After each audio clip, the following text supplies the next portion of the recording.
1. Le monde méditerranéen, empreint de l'Antiquité du Moyen Âge. Chapitre 2. La Méditerranée médiévale. 5. Le commerce à l'époque médiévale. Le commerce connaît un essor à partir du XIe siècle. Grâce à l'amélioration des routes, des progrès agricoles, des progrès techniques comme le cerclage des roues, la sécurisation relative des voies, tout cela a permis un renouveau. Les marchands européens commercent en Europe en suivant les voies d'eau, les routes, qui sont souvent d'anciennes voies romaines, et le cabotage, le long des côtes. On y vend et on achète des produits alimentaires comme du poisson, du vin, du sel, des épices, de l'habillement, de la laine, lin, fourrure, cuir, produits tinctoriaux, des produits de construction comme le bois, des produits métallurgiques, des armes, de l'orfèvrerie, de la céramique, de la verrerie.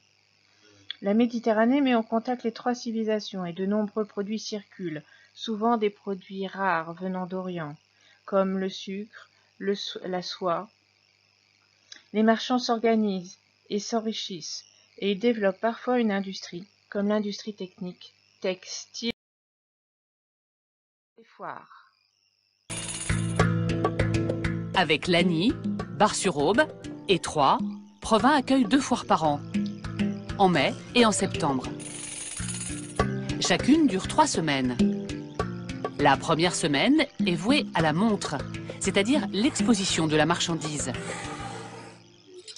La deuxième aux négociations. Et la troisième semaine à la sortie de la foire, à savoir le paiement et l'envoi des marchandises. Cette intense activité commerciale vient modifier le visage des villes.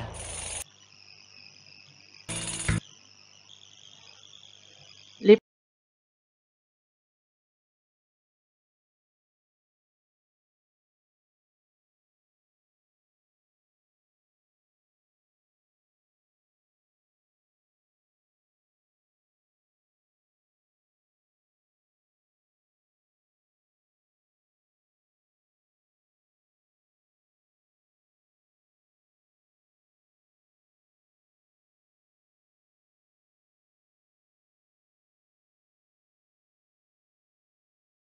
premières banques, important. Car on invente de nouveaux instruments de paiement. Et la banque. Le mot vient de l'italien banca, qui désignait la table où se pratiquait le commerce de l'argent. Lorsqu'il était en dépôt de bilan, on cassait la table du banquier. D'où le mot bancarotta, qui a donné banqueroute. L'invention du second Moyen-Âge, c'est la lettre de change. Elle permet de payer une dette à distance en passant par l'intermédiaire de 2 banquiers. Les transferts d'argent se multiplient et enrichissent une nouvelle classe sociale.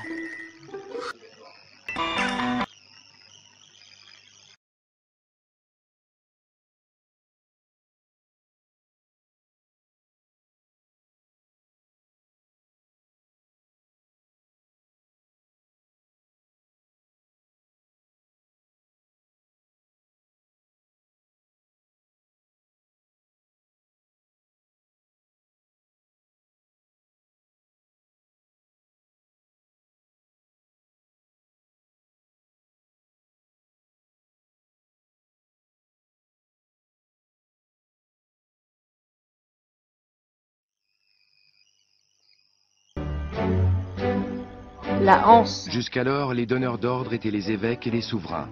Pourtant, à Lübeck, on érige la première grande église financée par de riches bourgeois, Sainte-Marie.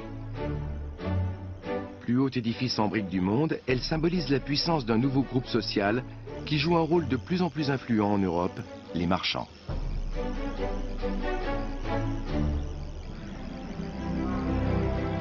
Ils tirent leur puissance non pas d'une bonne naissance, ni même d'un ordre divin, mais de leur capital et de leur réseau étendu. Une révolution dans le monde médiéval.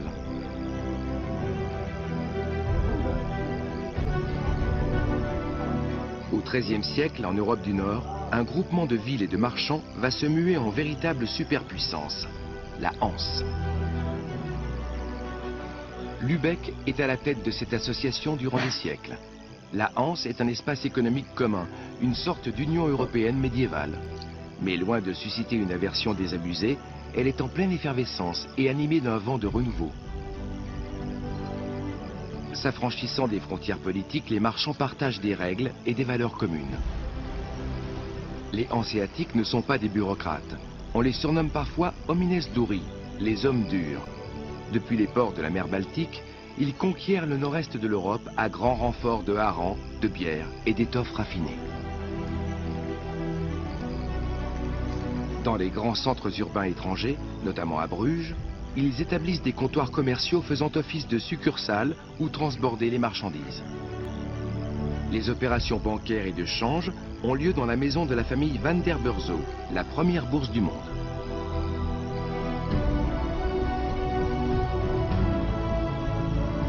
La Hanse implante même des succursales loin au nord, comme à Bergen en Norvège. Là, on échange de la morue séchée, très prisée dans le sud de l'Europe, contre du sel et des céréales. Les marchands hanséatiques consignent toutes les transactions grâce à une comptabilité méticuleuse empruntée à l'Italie. Depuis Novgorod en Russie, ils conquièrent économiquement l'ensemble de la bordure nord-est de l'Europe. Ici, ce sont les fourrures qui entretiennent l'amitié européenne.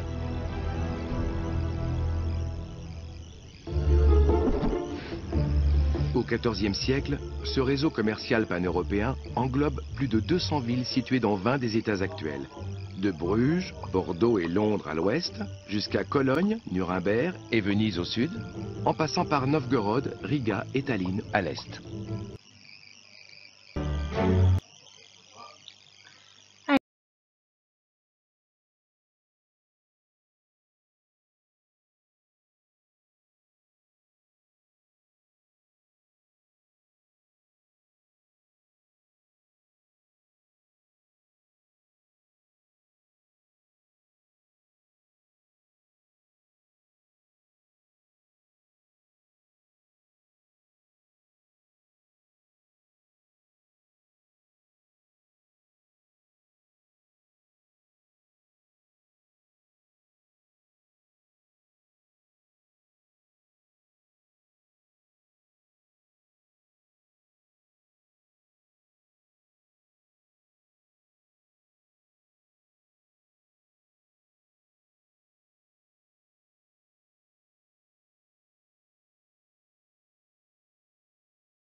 Et maintenant, c'est à vous de noter toutes ces informations sur votre cahier.